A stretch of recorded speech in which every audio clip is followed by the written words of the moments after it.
y me han encargado de desarrollar una clase de enfermedades infecciosas. Como verán, este tema es un tema, aparte que es muy importante, porque casi el 40-50% de la patología que se ve en los hospitales, en los centros de salud, en nuestro medio, son enfermedades infecciosas. Hay una variedad de enfermedades infecciosas y por eso es que muchas veces hay cierta controversia entre los autores de la materia para poder clasificar y poder entender bien, digamos, los mecanismos de enfermedad de los agentes patógenos. Entonces, y porque es importante, ¿no? Es importante el estudio de esto para poder hacer un buen diagnóstico y, por lo tanto, un buen tratamiento. ¿Por qué? Porque las enfermedades infecciosas, si no se tratan o no se diagnostican a tiempo, lógicamente, muchas de ellas pueden producir, pues, una cronicidad y, por lo tanto, pueden derivar a otro tipo de enfermedades, ya no más complejas. Por eso es que es importante tener claro algunos conceptos. Por ejemplo, el primer concepto, el concepto de infección. Se denomina infección ¿a qué? A la entrada de qué? De un agente patógeno o de un microorganismo en los tejidos de una persona o del paciente, donde producen una reacción patógena, ¿no? Esa reacción patógena, lógicamente, va a estar relacionada con una enfermedad infecciosa, y esta enfermedad infecciosa va a traer como consecuencia que el paciente desarrolle signos y síntomas que al médico le va a permitir hacer una correlación y poder llegar al diagnóstico, lógicamente con algunos exámenes auxiliares. El otro concepto es que la intensidad de la infección, de toda enfermedad infecciosa, depende de la patogenicidad del germen, o sea, digamos, de la virulencia del germen, ¿no? Y del estado del huésped, ¿no? ¿Cómo está el huésped? Si el huésped es un paciente con inmunosupresión o es un paciente, pues, que su sistema inmunológico lo tiene en forma adecuada. Entonces, esto también hay que relacionar, ¿no? La intensidad de la infección depende de la virulencia o de la patogenicidad del germen y del estado del huésped. ¿No? Hay otro concepto también que es bien claro y que tenemos que tener presente. Cuando uno habla de bacteriemia o viremia, se denomina bacteriemia o viremia al paso de pequeñas cantidades de bacterias, ya no de una bacteria, sino de grupo de bacterias o virus al torrente circulatorio. Entonces, bacteriemia es esto, ¿no? Cuando en el torrente circulatorio encontramos una cantidad de bacterias o virus en sí. Ahora, si la bacteriemia produce síntomas generales, eso es que hay que tenerlo claro, se denomina septicemia. Entonces, muchas de las enfermedades infecciosas, si es que no son diagnosticadas a tiempo y tratadas a tiempo, pueden desarrollar una septicemia y, por lo tanto, complicar la vida del paciente. Entonces, por eso es Doctor, disculpe, importante. disculpe, ¿Sí? solamente se ve la pantalla negra, Sí. doctor. Se veía la carátula de la universidad y luego se ve negra. Ya. No, todavía no estoy pasando las diapositivas, por si acaso. Ok, doctor. Ya. Pero sí, ahí pasé una, se ve esto, introducción, delegado, ¿se ve? Cierto. Sí, ya, perfecto. Entonces, por eso yo quería primero desarrollar unos conceptos, ¿no? Que son importantes para que ustedes se puedan entrar a desarrollar algunas enfermedades infecciosas, las más comunes y las más frecuentes.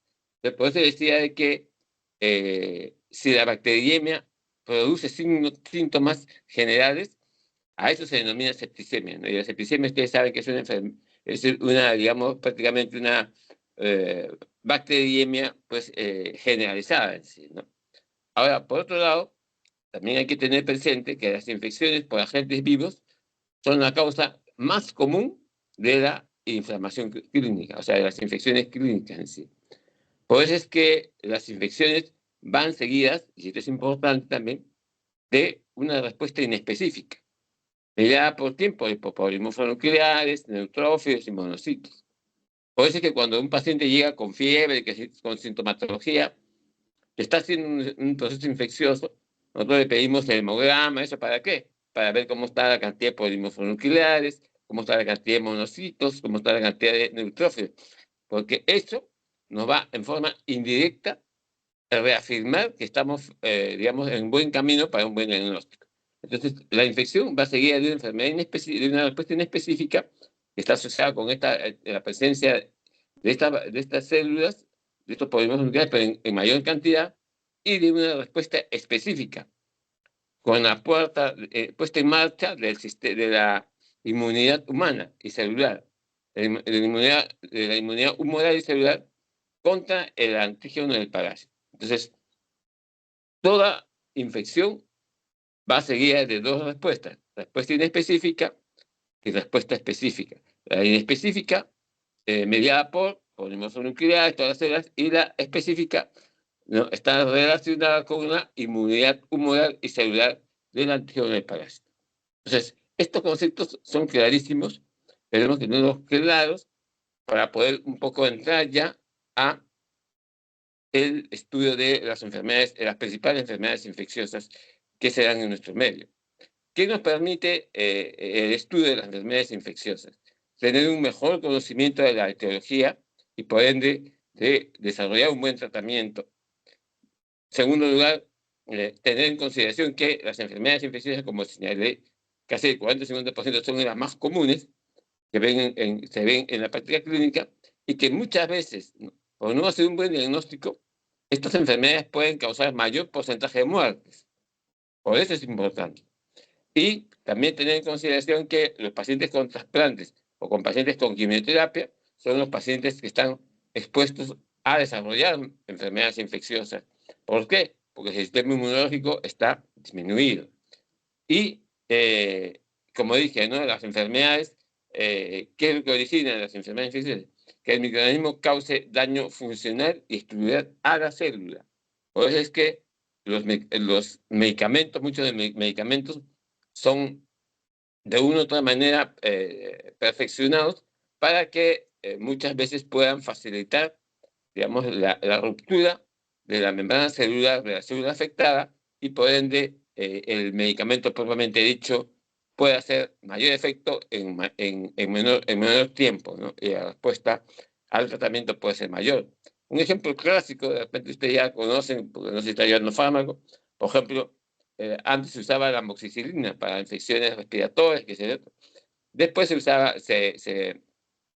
a la amoxicilina se le aumentó el ácido clorhidralánico. El ácido clorhidralánico tiene la propiedad de que, cuando va junto con la amoxicilina, tiene la propiedad de adherirse a la pared de la célula infectada por agente patógeno, romper digamos, la membrana celular, y rápidamente digamos, el antibiótico actúa directamente sobre el agente patógeno. Este es un ejemplo clásico que todo el mundo lo sabe, pero es importante recordarlo para que ustedes puedan un poco correlacionar con lo que se hace en la práctica clínica cotidiana. Ahora, bueno, esto es lo que más o menos hemos desarrollado hace un momento, ¿no? Hay una terminología de enfermedades infecciosas. Hay que saber, por ejemplo, qué es la resistencia congénita o adquirida, ¿no? Es la capacidad de destruir gérmenes, ¿no? Después, la receptividad, ¿no? Es la disposición de los tejidos a ser colonizados por un germen. Hay muchos tejidos que tienen cierta predisposición para que los gérmenes digamos, reaccionen, ¿no?, y puedan ser un poco más rápidamente infectados. Entonces, es por eso que también tener en consideración cuáles son los tejidos que son más proclives a desarrollar infecciones y cuáles son menos proclives, ¿no? En lo que se refiere a lo que es respuesta general, local, ¿no?, es la reacción del organismo a la llegada de un germen, ¿no? El organismo siempre tiene una respuesta que puede ser ya también, como dije, inespecífica o específica en sí, ¿no? La efectividad es la capacidad de un germen de causar infecciones, se los hemos señalado también, y hay otros conceptos como primoinfección, reinfección, sobreinfección, que son de una u otra manera importantes que ustedes lo sepan o lo recuerden cuando tocamos el tema de enfermedades infecciosas. Y lo que es bacteriemia ya lo hemos señalado, y septicemia también lo hemos señalado.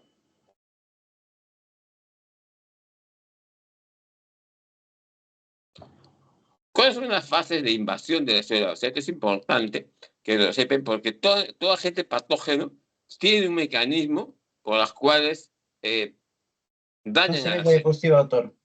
¿No se ve? Fases de invasión de la célula, ¿no se ve? No.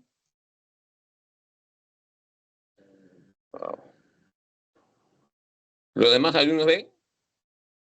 Ahora sí. Sí, doctor, fase de invasión de la célula huéspedes por Claro. gérmenes. Ya, creo que hay algunas que están lentas las estas, ¿no? Bien, decía que es importante recordar las fases de invasión de la célula huésped por gérmenes. ¿Por qué? Porque acá nosotros vamos a jugar un rol importante en el conocimiento de la histología en sí, ¿no? Porque hay células que son, como dije hace un momento, más lábiles para poder, digamos, ser dañadas por el agente patógeno, sea una bacteria, un virus, un hongo, etcétera, etcétera, ¿no? Entonces, casi siempre todos los agentes patógenos utilizan este mecanismo o esta fase, ¿no? La primera fase es la fase de adherencia. El agente patógeno comienza a reproducirse, se adhiere a un tejido específico, ¿no? Y entra esa la primera fase. La segunda fase es la fase de penetración. Muchos agentes patógenos utilizan, digamos, sustancias o algunas enzimas que le facilitan adherirse a la membrana celular, romperla y penetrarla e invadirla. ¿Sí? Y es así que una vez que rompe la membrana celular, se adhiere e invade, entonces comienza la fase de penetración en la cual pues el mecanismo se activa y esto va a empezar a dar signos y síntomas al paciente. Entonces, esta célula es alterada básicamente y entran a la tercera fase, que es el escape de los mecanismos de defensa. Entonces ya empiezan a intervenir los mecanismos de defensa, todas las células, los polimorfos, todas digamos, los elementos activos que utiliza el organismo para poder defenderse. El agente patógeno daña la célula y por un mecanismo de defensa trata de salir de la célula, pero ya la deja dañada y así sucesivamente, ¿no? Entonces, y ahí comienza a producirse ya digamos, la diseminación del agente patógeno, ¿no? Comienza ya a dañar las demás células y el paciente comienza a producir signos y síntomas de una enfermedad infecciosa y en la cual vamos a tener que nosotros identificar, de acuerdo a la clínica, de acuerdo a la sintomatología, qué tipo de enfermedad infecciosa es, ¿no? Si es por bacterias, es por virus, es por hongo. ¿Para qué? Para de esa manera encaminar el tratamiento en sí. Esto es lo que les decía yo, ¿no? Algunos mecanismos, algunos microorganismos, ¿no? Lo que hacen es utilizar, por ejemplo, la resina en la membrana de las bacterias. La membrana de las bacterias tiene como una especie de una sustancia, una enzima, que es la resina, que le permite al agente patógeno adherirse a las células, ¿no? Digamos, a las células a las cuales van a dañar, ¿no? Y a la matriz extracelular o cualquier superficie como la fibrina en sí. Entonces, estos microorganismos tienen también algunas sustancias que le permiten adherirse y penetrar a la célula y dañarla en sí. Ahora, el daño tisular va a depender mucho, ¿no?, de la capacidad de infectividad del microorganismo y también va a depender mucho de la velocidad de crecimiento celular. Muchas células, ¿no?, su velocidad de crecimiento celular son menores que otras o mayores que otras. Por ejemplo, la velocidad de crecimiento celular de las células del cervix es mucho mayor que la velocidad de crecimiento, por ejemplo, de las células del aparato respiratorio, del aparato urinario. Entonces, por eso mismo, casi con frecuencia, por ejemplo, la cervicitis, las enfermedades infecciosas del cervix, se dan con mayor frecuencia por la velocidad de crecimiento celular en sí. Eso también es un mecanismo que tenemos que tener en consideración para valorar la capacidad de infectividad del microorganismo y el desarrollo de la enfermedad propiamente dicho. Esto es también un poco para recordar, ¿no? Esto ya lo saben, pero es importante. Mecanismo de defensa del organismo. El organismo utiliza una serie de mecanismos para poder neutralizar a los agentes patógenos, ¿no? Una serie de mecanismos. Pero cuando ya estos mecanismos son, digamos, prácticamente inhabilitados por agentes patógenos, recién ahí se acude a los tratamientos, a los antibióticos, etcétera, etcétera. Pero mientras el organismo se desarrolla, se defiende de una manera. Y la primera barrera mecánica que tiene el organismo es la piel y las mucosas. Ustedes saben que las mucosas tienen algunas sustancias que defienden al organismo, ¿no? Muchas veces las mucosas neutralizan al agente patógeno y no se produce la enfermedad. Otro mecanismo bioquímico inespecífico es la temperatura y el pH. Ustedes saben, por ejemplo, la temperatura y el pH de algunos órganos es mayor o menor. Y muchas veces cuando el pH, por ejemplo, en el cervix disminuye, ¿no? Entonces la capacidad de infectividad de los agentes patógenos aumenta. Entonces ahí vamos a tener que valorar por qué el pH del cervix ha disminuido en sí. Puede ser por cuestiones hormonales, etcétera, etcétera. Pero también esos mecanismos bioquímicos inespecíficos también tenemos que valorar al momento de estar frente a una enfermedad de tipo infecciosa. Las secreciones bactericidas en sí. Por ejemplo, el sudor. En el sudor se encuentra lo que se denomina la lisosima, que es una enzima que de una u otra manera trata de defender al organismo de algunos agentes patógenos, ¿no? La saliva, igualmente, también. El ácido clorhídrico, también en el digamos, jugo gástrico, podemos encontrar también que hay agentes patógenos que defienden, y etcétera, etcétera. Los mecanismos biológicos también, ya, estos son ya mecanismos que de una u otra manera pues, tienen que ver mucho con la fagocitosis en específica, ¿no? Las células natural killer, células killer, que de una u otra manera también intervienen como mecanismo de defensa del organismo.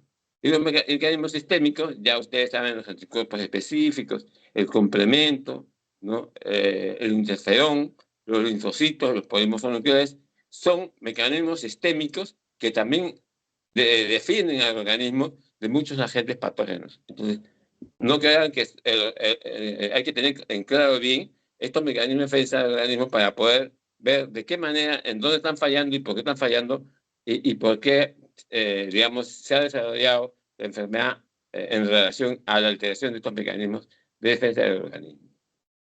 También hay factores que influyen en el curso de la infección, por ejemplo, el sexo, la edad, la raza, el estado nutricional, enfermedades intercurrentes. Un paciente con diabetes mellitus, por ejemplo, es un paciente que está predispuesto por la misma enfermedad a, digamos, a ser afectado por agentes patógenos y desarrollar alguna otra enfermedad infecciosa concomitante que puede, de una u otra manera, pues, complicar su estado de salud.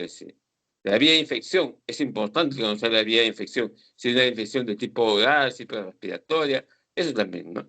Entonces, hay factores que influyen en el curso de enfermedad y, por ejemplo, el efecto de la inmunidad.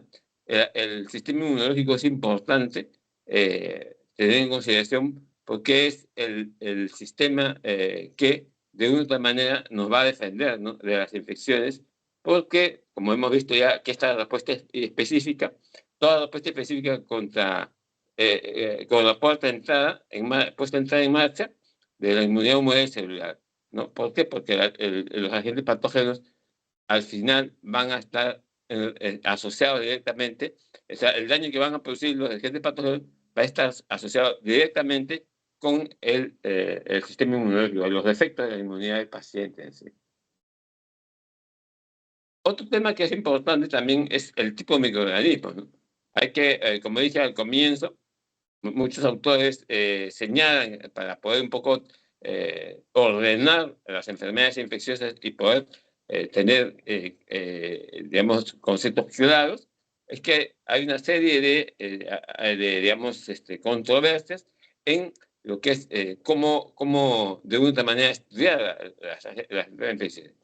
Y unos proponen como por el tipo de microorganismo, ¿no? Si son microorganismos no patógenos parcialmente o muy patógenos. Por ejemplo, el Pneumocystis caridis es un agente patógeno que es avirulento en el adulto normal. O sea, puede estar en el adulto, pero es avirulento. O sea, no produce enfermedad. Pero sí es patógeno peligroso en el neonato y en el adulto inmunosuprimido.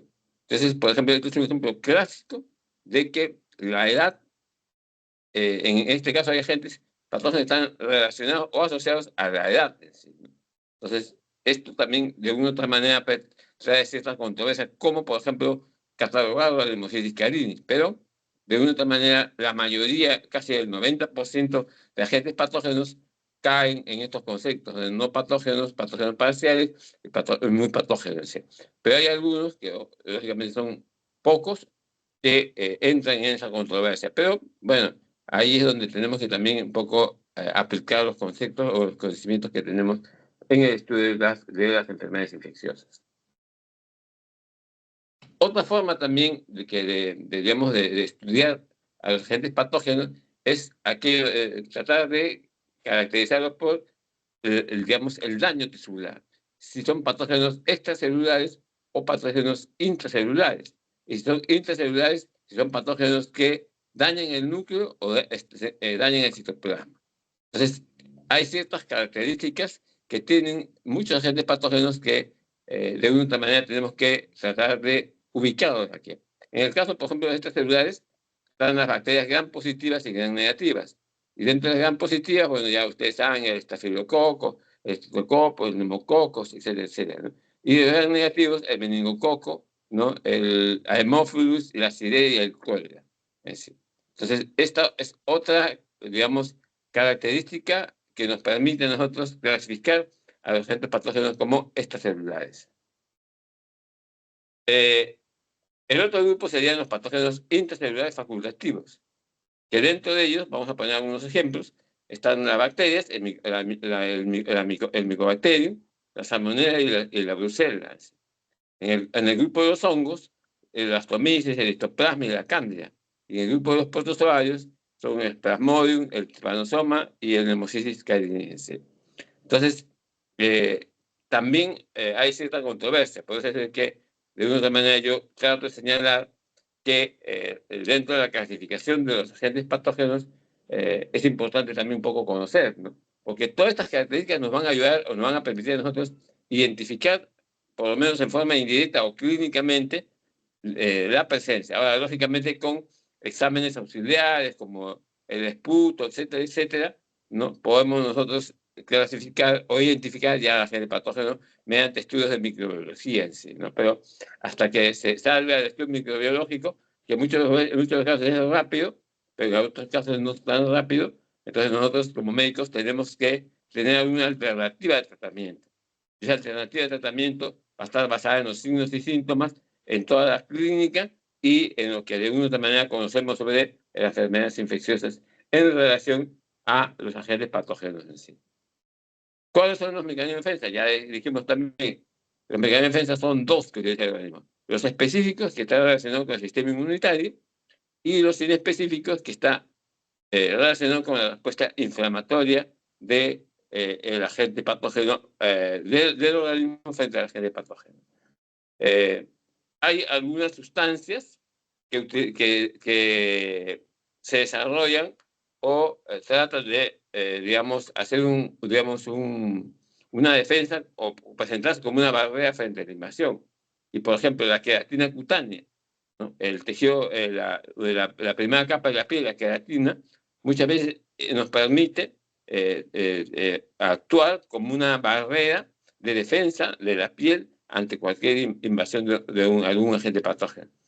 Por ejemplo, la creación de las glándulas, digamos, del intestino y del pulmón, también son, digamos, sustancias que se desarrollan como barrera frente a la invasión de agentes patógenos. Los flujos de secreciones, también las bacterias comensales, por ejemplo, también en la vagina del intestino, también, de una u otra manera, pues, los flujos de secreciones entran como a defender al organismo del agente patógeno en sí. ¿Hay predisposición a la infección? Sí. ¿Cuándo hay predisposición a la infección? Uno, las heridas de picaduras, esas tienden un poco a tener cierta predisposición a desarrollar infecciones. Cuando el paciente tiene una inmunoglobulina A disminuida, también se puede observar que hay cierta predisposición a desarrollar infección. También aquellos pacientes que consumen tabaco, que tienen fibrosis pulmonar, que hay una disminución de los cilios, digamos, del epitelio bronquial, ¿no? Hacen que de alguna otra manera estos pacientes tiendan cierta predisposición a desarrollar una infección. ¿Sí? Las vías de diseminación para una infección es importante también recordarlas. las vías de infección de diseminación de tipo local, ¿no? Cuando hemos dicho ya, por ejemplo, en la picadura, etcétera, cuando es directa, ¿no? La vía linfática, ¿no? Cuando los agentes patógenos a través de los macrófagos invaden la vía linfática y por ahí pueden penetrar a cualquier órgano, ¿no? La vía hematógena, ¿no? Que es desarrollada muchas veces por virus y bacterias. Entonces, la vía hematógena también es una vía de diseminación utilizada generalmente por bacterias y virus en sí. En el caso de la hepatitis B, es la vía de diseminación más específica que utiliza digamos, el virus de hepatitis B para, de una u otra manera, desarrollar la enfermedad, ¿no? El citomegalovirus y el herpes virus también utilizan la vía hematógena para desarrollar para diseminarse en sí. En el caso de los fluidos corporales, también es otra vía de diseminación que muchas veces se presenta o se desarrolla en la cavidad pleural y abdominal. Y la vía neural, que es una vía de diseminación menos utilizada digamos, por algunos virus, por ejemplo, el virus de la rabia, la varicela zoster, utilizan la vía neural para poder diseminarse y producir la enfermedad. Como ven, entonces, la vía linfática y la vía hematógena son las principales vías que utilizan los agentes patógenos en un porcentaje más significativo, ¿no? Infecciones bacterianas. Vamos a utilizar algunos ejemplos, por así, ¿no? Algunos ejemplos de algunas enfermedades para que se pueda más o menos correlacionar o entender con lo que hemos señalado en sí. La patogenicidad del organismo, de un organismo para producir enfermedad, ¿no? Eso es lo que hemos señalado. ¿Qué es la patogenicidad? Es la capacidad de un organismo para producir enfermedad. En el caso de las bacterias, el mecanismo de daño que utilizan es a través de toxinas, del desarrollo de toxinas, las exotoxinas y las endotoxinas. Las exotoxinas, ¿qué es lo que van a originar? Van a originar una lesión del tejido y por lo tanto de la célula y por lo tanto la bacteria va a entrar al tejido, como ya hemos señalado al inicio, utiliza los mecanismos de infectividad y produce la enfermedad. En el caso de cuando la bacteria utiliza para poder, como mecanismo de daño, las endotoxinas, estas sí van a ser enfermedad sistémica. Entonces, cuando una bacteria utiliza endotoxinas, va a desarrollar una enfermedad sistémica que va a complicar la vida del paciente. Entonces, es importante, desde un punto de vista, digamos, microbiológico, ver también, conocer si esa bacteria, qué tipo de toxinas produce. Si produce mayor exotoxinas o mayor endotoxinas, porque eso también nos va a permitir nosotros conocer el mecanismo de daño que está produciendo la bacteria. Estamos hablando de bacterias, básicamente. Muchas veces las toxinas afectan a la célula, pero sin matarla, produciendo la enfermedad. Pero va a depender mucho del agente patógeno, del tipo de toxinas que produce el agente patógeno. También hay que recordar que los antígenos bacterianos estimulan una reacción de hipersensibilidad tipo 3. Esta enfermedad, este tipo de reacción de hipersensibilidad tipo 3 van a, de alguna manera, reactivar, ¿no? O coadyuvar a que las bacterias produzcan una respuesta inflamatoria crónica.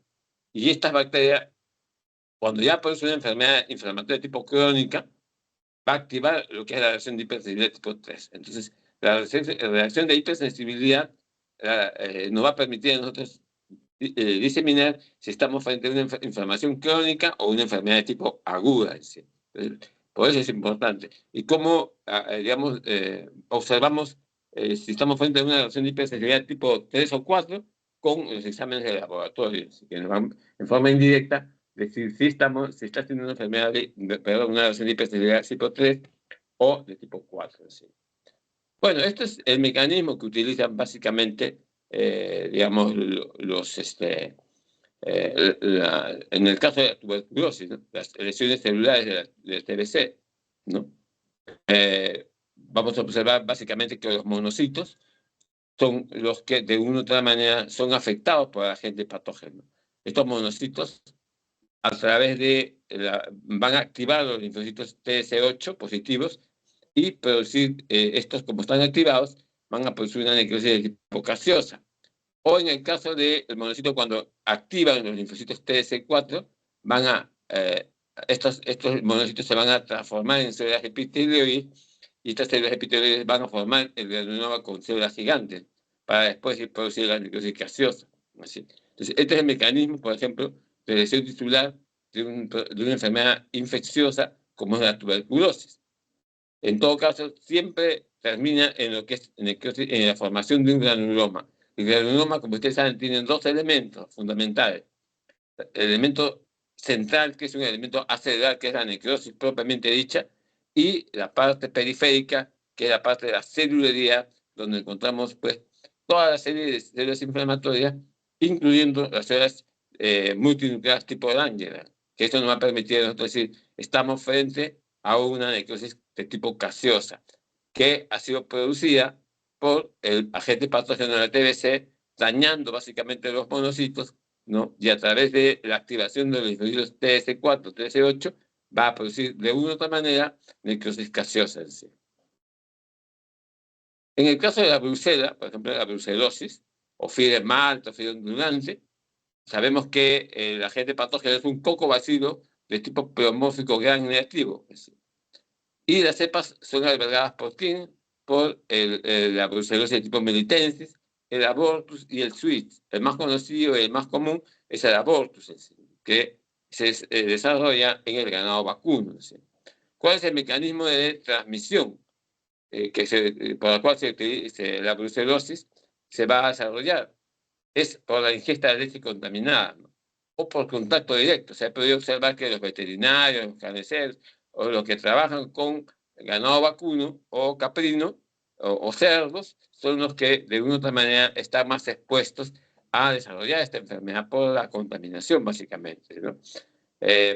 Siempre cuando estemos frente a una sospecha de una brucelosis, siempre hay que hacer un diagnóstico diferencial con tuberculosis, con fiebre tifoidea o con paludismo.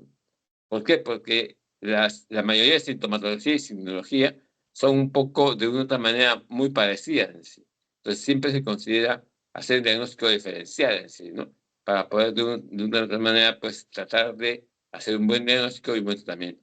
En el caso de la brucelosis, la mortalidad es baja, ¿no? 2%.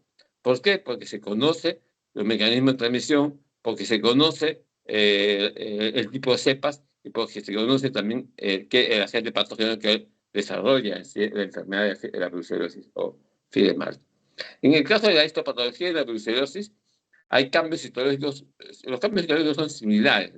Lo que nosotros podemos observar en un paciente con brucela es que hay una invasión del sistema reticuloendotelial con hiperplasia e hiperreactividad difusa y la presencia de granulomas gliales. Por eso es que decía que hay que hacer una diagnóstico diferencial con tuberculosis. Pero estos granulomas de tipo gliales son granulomas que tienen células multinucleadas, pero centrales, a diferencia de las multinucleadas de la TB, que son los núcleos son periféricos. Entonces, de una u otra manera, hay cambios específicos, histológicos, que produce la brucela, pero que nos pueden ayudar de una u otra manera, ¿no? Pero el diagnóstico básicamente es microbiológico.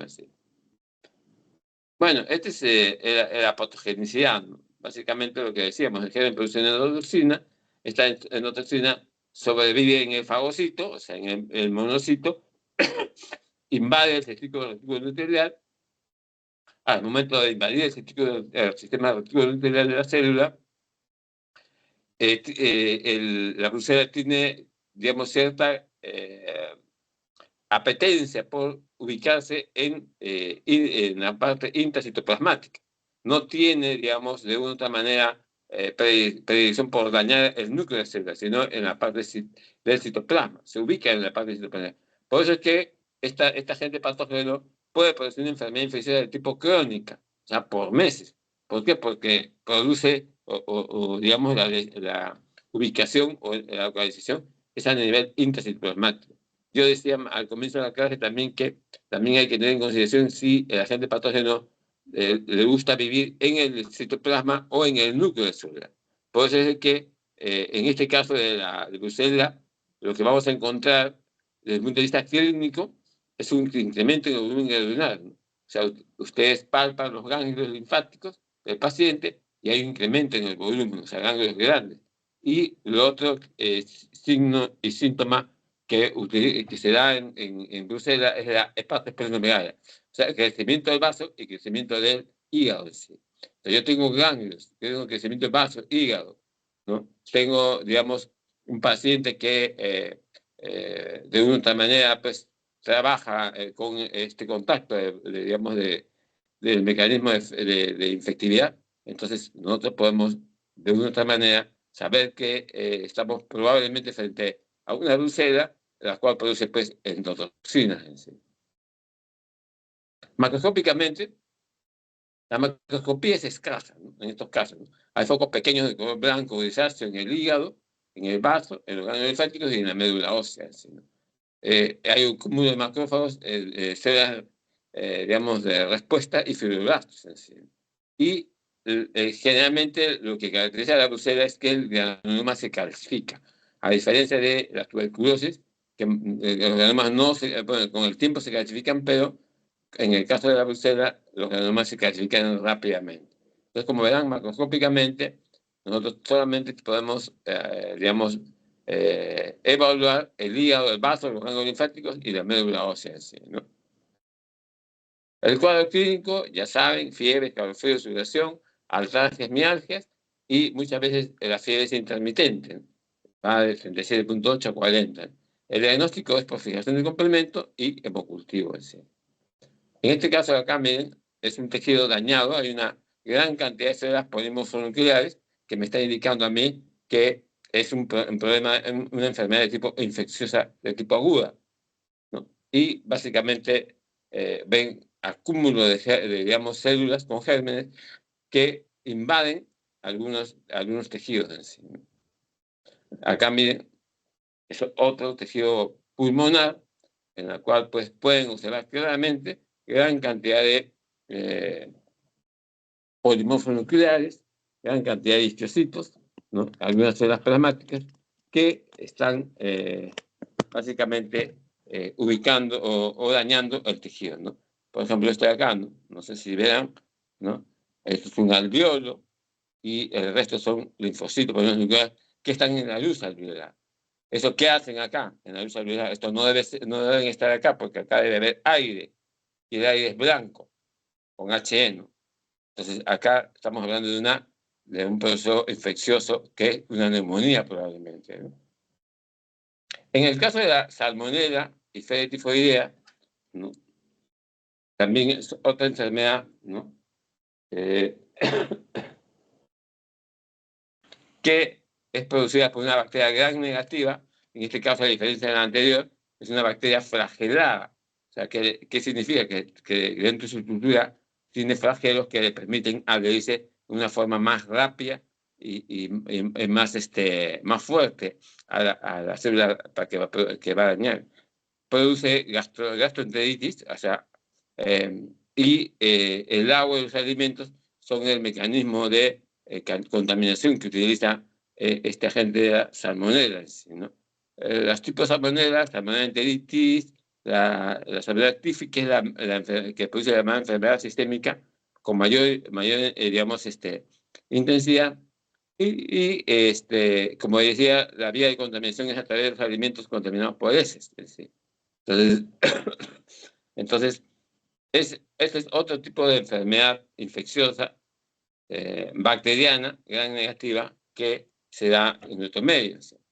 El cuadro clínico de la salmonella, esta sí produce una bacteriemia con fiebre, escalofríos, afecta el sistema reticulonuclear produciendo exantemas y un dolor con exantema y dolor abdominal. Es un paciente que está con salmonella, aparte del dolor abdominal, ustedes van a observar que su abdomen, en la piel, va a comenzar a desarrollar exantemas en sí. Eso sí lo podemos ver y de otra manera nos va a ayudar a un poco encaminados en el diagnóstico en sí. Muchas veces produce en el intestino básicamente ulceración de las placas de Peyl, hemorragia intestinal y shock. El paciente puede fallecer en sí. En el vaso hay una esplenomegalia. El vaso se caracteriza por ser un vaso grande, blando, pálido. ¿Debido a qué? Debido a la histocitosis que se produce, ¿no? En el vaso. El hígado hay focos de necrosis parenquimal, se parece mucho a los nódulos tiroideos, pero también macroscópicamente podemos observar. Y la salmonela, como ustedes sabrán, pues que el refugio de la salmonela es la vesícula biliar, ¿no? Por eso muchos pacientes que se contaminan con salmonela, en la vesícula biliar la salmonela se ubica y puede estar pues durante mucho tiempo. Por eso es que se denomina pues un portador crónico aquel paciente que ha tenido salmonela tifi y la vesícula biliar todavía tiene agentes patógenos, pero que no producen la enfermedad en él todavía. Por eso se denomina portador crónico, que en cualquier momento se activa, puede desarrollar la enfermedad. ¿Qué hace la salmonela? Invade células epiteliales intestinales, ¿no? No fagocíticas y los macrófagos en sí. Entonces, eso es desde un punto de vista, perdón.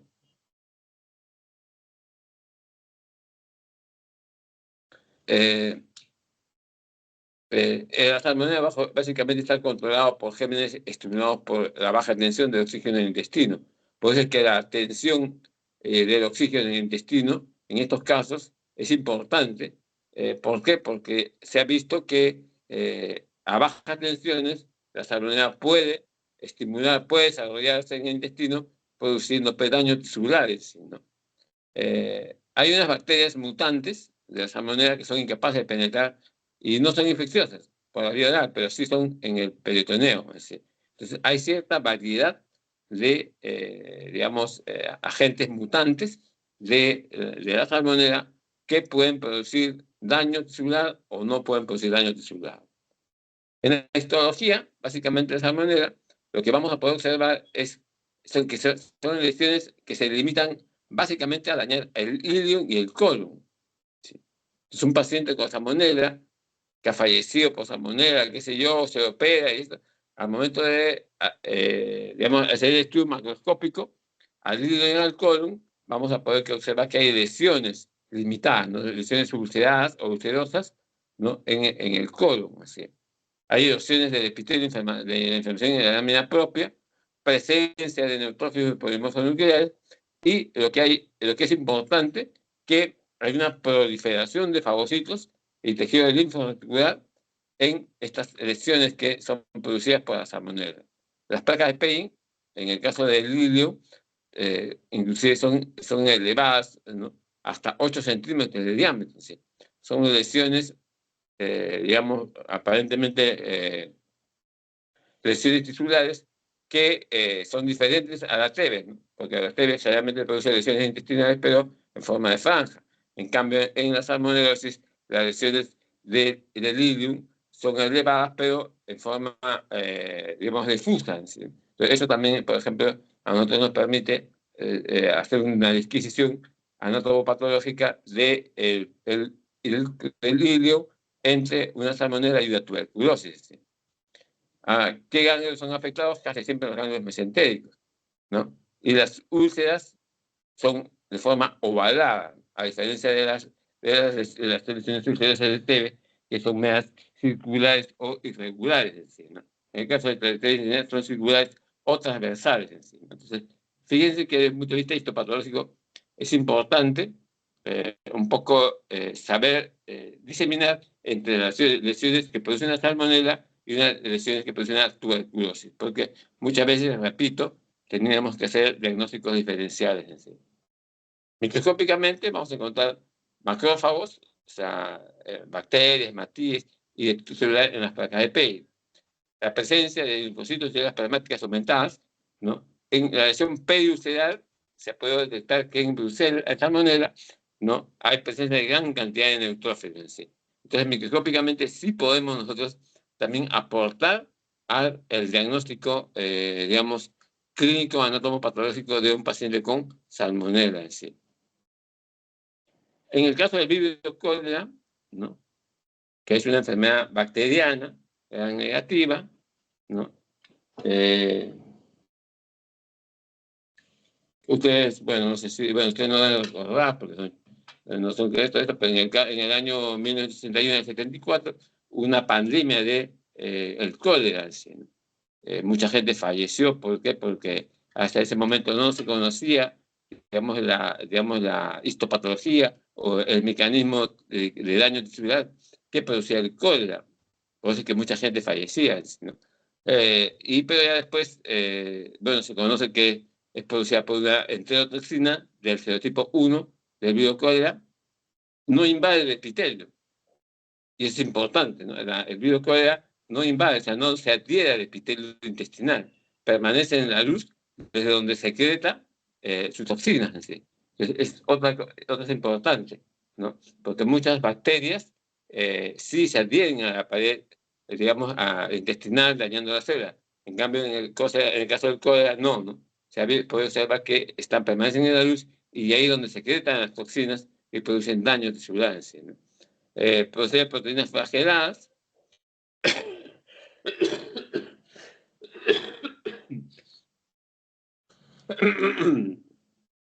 Y en el caso de las proteínas, posee proteínas flageladas, en el caso del E. coli y la Xylella, no poseen, pero se invaden en sí. Entonces, es también una diferencia que tenemos que saber, ¿no? Si poseen proteínas flageladas o no poseen proteínas flageladas. Las heterotoxinas que se conocen que utiliza el virus cólera son el 5 péptidos B de unión y un péptido A de catalítico. Entonces son heterotoxinas que usa el virus cólera para poder hacer daño tisular en sí, ¿no?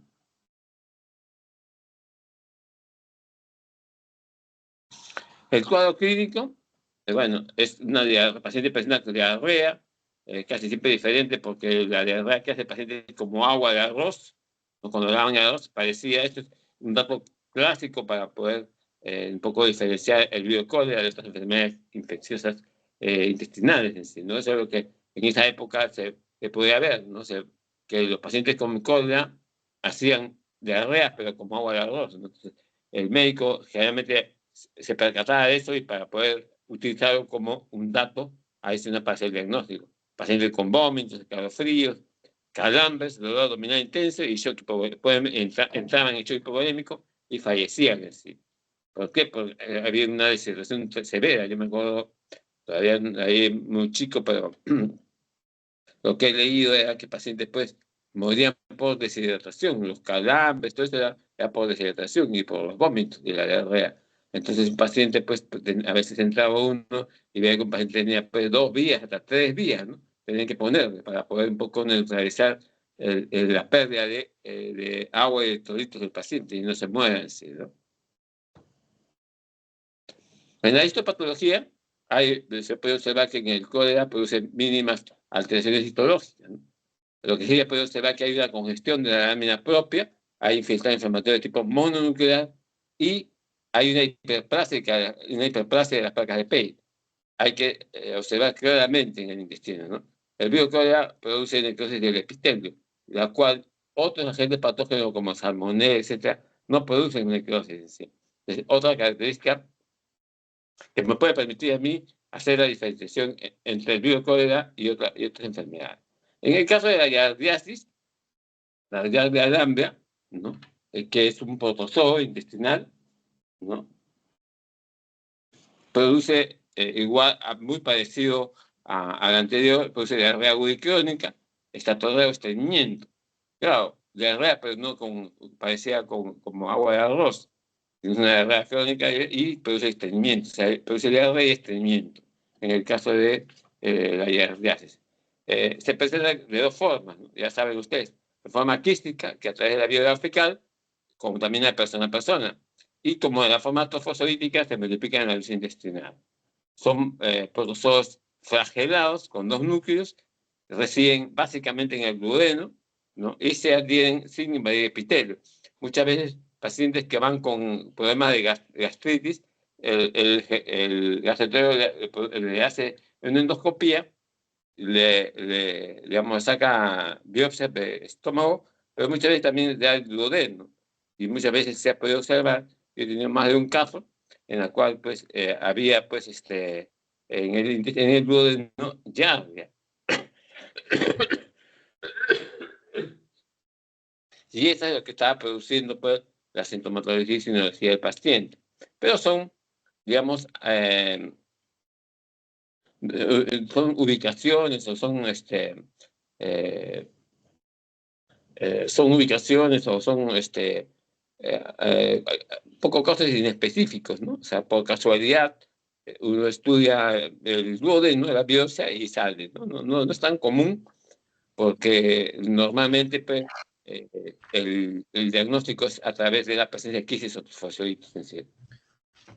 No se han aislado enterotoxinas en el caso de la giardiasis. Pueden bloquear la absorción de nutrientes, sí, porque se adhieren básicamente a la pared intestinal. Y el cuadro clínico, como hemos señalado, pues sería aguda y crónica, estreñimiento, náuseas y vómito, ¿no? El diagnóstico de la giardiasis es a través del estudio de las heces, ¿no? Y la presencia de la giardia en la forma de quistes en sí, ¿no? Morfológicamente, los trofocitos tienen una forma de pera, bien nucleados. Eso se produce, lo que hemos observado en el duodeno, en la biopsia, ¿no? Son trofocitos falciformes y que en las células epiteliales se adhieren básicamente. Produce atrofia de las velocidades intestinales y hay una disminución de la proporción de la velocidad con las criptas, ¿no? El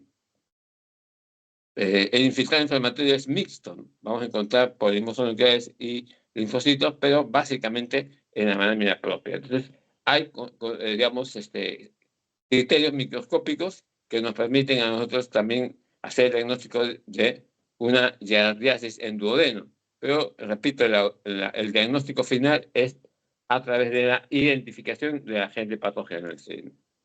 El borde de cepillo, ese es importante, de células absorbidas son irregulares, se puede observar en el duodeno, y la hipertrofia folicular linfoide, la mucosa, es básicamente el síntoma con déficit de inmunoglobulina. Es decir, vamos a encontrar hipertrofia folicular linfoide de la mucosa intestinal. Este es el mecanismo de infección del tipo viral. En el caso de los virus, por ejemplo, ¿no?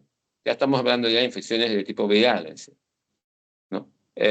Igualito, algo muy parecido a lo anterior, ¿no? La fase de adherencia, la fase de penetración. En el caso del virus hay una tercera fase que es la fase de síntesis y replicación, ¿no?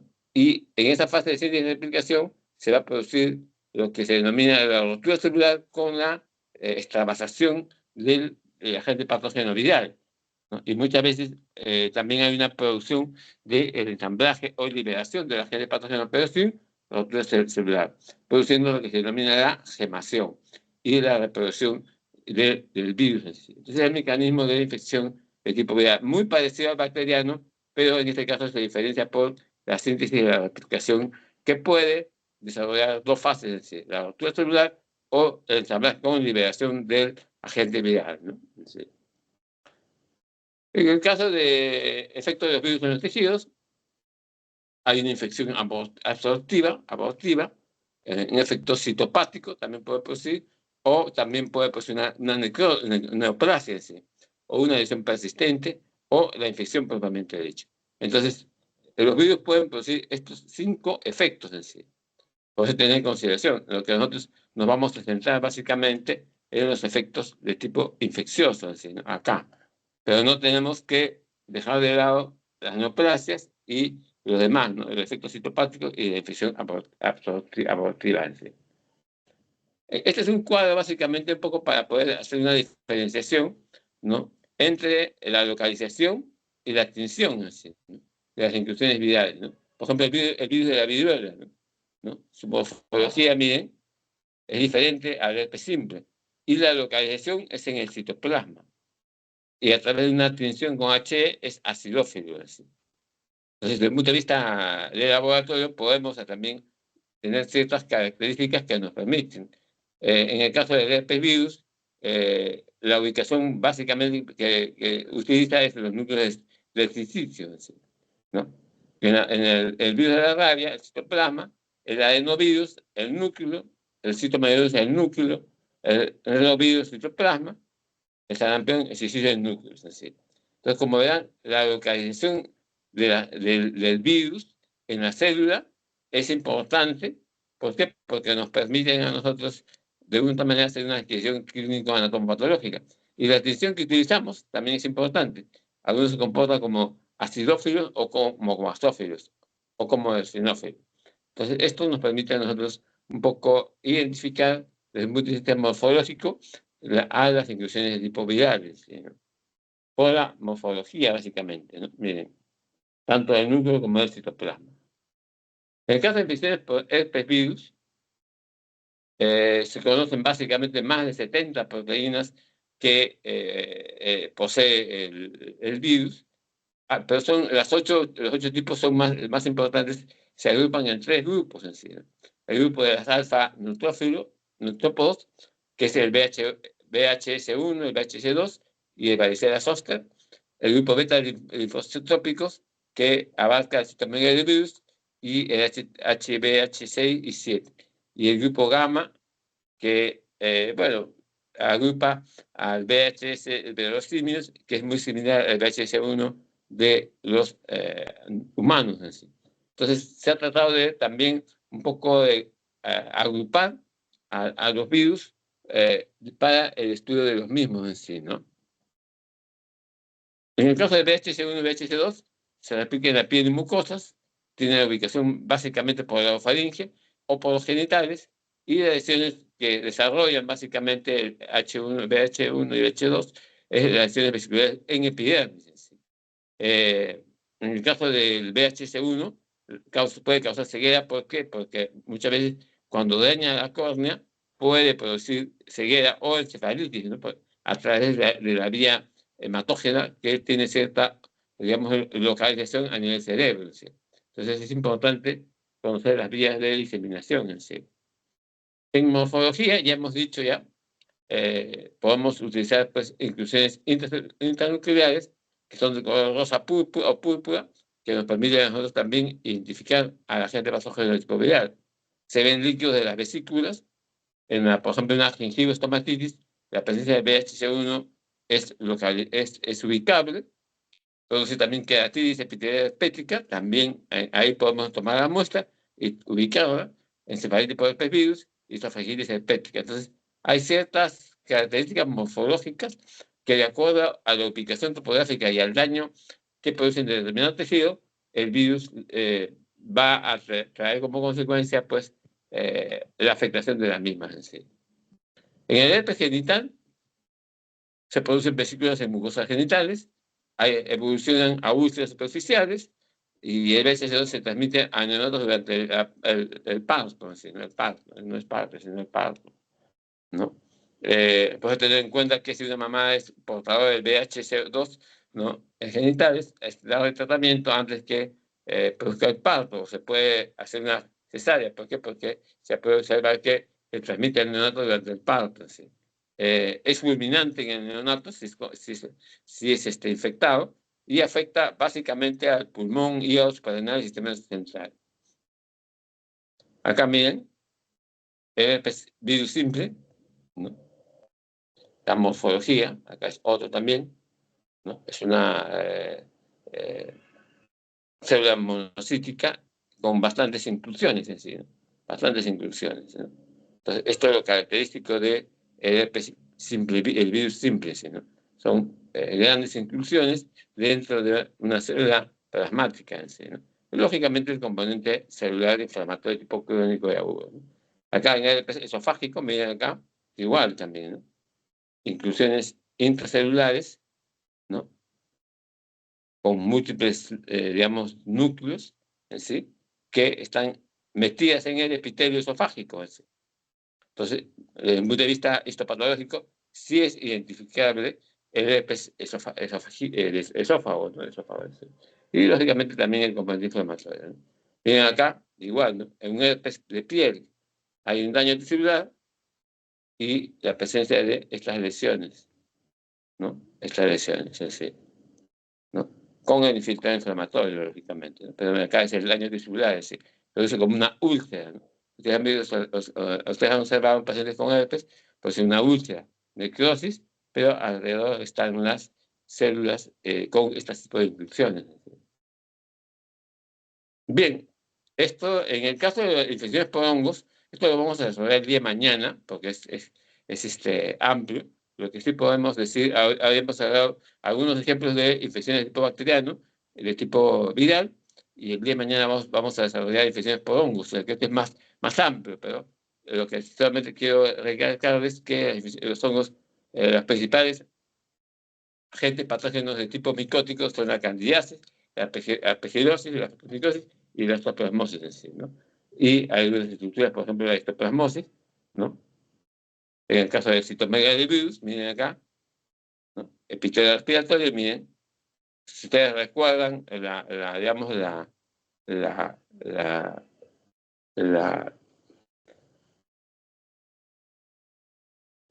había un cuadrito de este de acá, miren, citomegalovirus, miren, la morfología, ¿no? Tremendo núcleo con un ala, ¿no? Miren esta, miren.